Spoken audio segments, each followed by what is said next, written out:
Thank you for joining me once again. I hope you're doing well today. We are going to speak about Gideon one more time, and the hymn that we are going to consider today is the hymn Great is Thy Faithfulness. Great is thy faithfulness, O God my Father.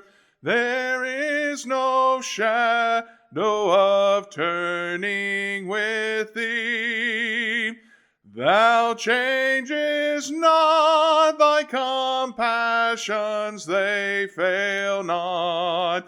As thou hast been, thou forever wilt be. Great is thy faithfulness, great is thy faithfulness. Morning by morning, new mercies I see. All I have needed, thy hand hath provided. Great is thy faithfulness, Lord, unto me. As we think about Gideon, and of course, when we first meet him, there he is hiding from the Midianites. But as the journey, as he's on this journey, and you have the account of the fleece, for example, and you constantly have Gideon seeking, making sure that this is the right course of action, basically. And he has his doubts, doesn't he? He's afraid. He's afraid is what it amounts to. Let's look at our passage today. We're in Judges chapter 7. Let's look at verse 1. After the fleece, it says, Then Jerubbaal, that is Gideon. Different people pronounce that different ways. Some say Jerubbaal, others say Jerubbaal. Jerubbaal, that is Gideon, and all the people who were with him rose early and encamped beside the wall of Herod, so that the camp of the Midianites was on the north side of them by the hill of Morah in the valley. And the Lord said to Gideon, The people who are with you are too many for me to give the Midianites into their hands, lest Israel claim glory for itself against me, saying, my own hand has saved me. And look down at verse 4. The people are still too many. Bring them down to the water. I will test them for you. What Gideon's going to realize, and just think about Gideon, and he is afraid. We'll see that conclusively here in just a moment. And he begins with 32,000. It's like, it's kind of easy to puff your chest out and put your shoulders back, and it's like, okay, maybe we'll be able to do this with 32,000. Okay. And I'm just wondering what the look on Gideon's face was when the Lord said, no, they're too many. And the whittling process begins, and 22,000 leave. I wonder what the look on Gideon's face was at that point, when it's, wait a minute, we're shrinking the army here. What are we doing? I need all the help I can get, but the Lord is enough help. And it goes from 32,000 down to 10,000, and the Lord says, there's still too many, and it's going to get down to 300. And frankly, one of the lessons that Gideon was going to learn, that we need to learn, is it's really not about numbers at all. The Lord doesn't need any of them. He simply doesn't. But great is thy faithfulness. And we think about the Lord's doing this. As I said, he is afraid. Gideon very much is afraid.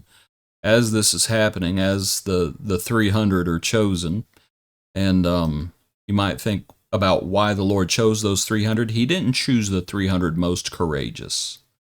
That's kind of goes against the whole point of all of that.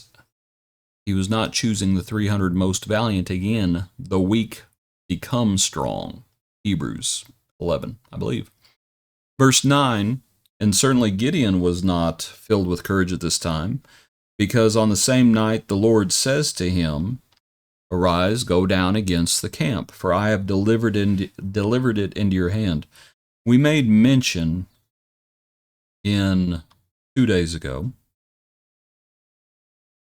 talked about how when the angel of the Lord calls him a valiant man, and we refer to the passage in Romans that speaks about how God calls things that are not as though they are.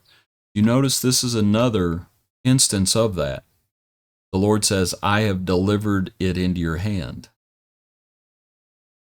He's speaking in the past tense. It hasn't happened yet, but he's calling it things that are not as though they are. But notice verse 10 now. But if you are afraid to go down to the camp with Purah your servant, and you shall hear what they say, and afterward your hands shall be strengthened to go down against the camp. Then he went down with Purah his servant to the outposts of the armed men who were in the camp. He goes down and he hears the dream.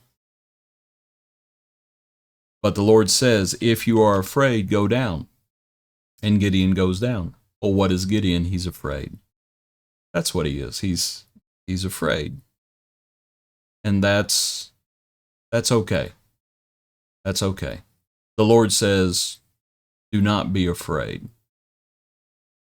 And we recognize the Lord's strength. Because like I said, the Lord really doesn't need any of them, does he? When it's all said and done, they go down, they hear the dream speaks of two individuals that they hear at the camp. Verse 19, so Gideon and the 100 men who were with him, because the 300 were divided up into three parties, three companies, I should say. Gideon and the 100 men who were with him came to the outpost of the camp at the beginning of the middle watch, just as they had posted the watch. They blew the trumpets and broke the pitchers that were in their hands. Then the three companies blew the trumpets and broke the pitchers. They held the torches in their left hands and the trumpets in their right hands for blowing, and they cried, the sword of the Lord and of Gideon. And every man stood in his place all around the camp, and the whole army ran and cried out and fled. When the 300 blew the trumpets, the Lord set every man's sword against his companion throughout the whole camp, and the army fled to Beth Asashah towards Zererah, as far as the border of Abel-Meholah by Tabbath. And so in the darkness, and the Midianites, they're terrified of what's happening. As you have this deception going on, as the 300 are blowing their trumpets in one hand, holding the torches in the other hand. Pitchers are broken. And to the Midianites, it seems like a lot bigger force, doesn't it? Much larger. And in the darkness and in the confusion, and as it is the Lord's doing, the Lord set every man's sword against his companion. And of course, they're going to go on, and the Midianites are going to be routed, is what's going to happen. To look on a little bit further in the count, the men of Israel gathered together from Naphtali, Asher, Manasseh, Gideon, right? All those things are happening. But the way it begins is the Lord just set every man's sword against his companion. All they did was stand outside the camp, blow your horns, break your pitchers. That's what they did. And the blood started flowing. Isn't it a wonderful, it's an amazing thing that the Lord does not need us. He really doesn't need us. He does not need us to do his will. He can do that all on his own. While that is true, that's what makes it marvelous that the Lord uses us. He doesn't need us, but he uses us, and he loves us, and he's shaping us. That's what he's doing with Gideon. That's what he does with us. Hope this brief study's been helpful for you.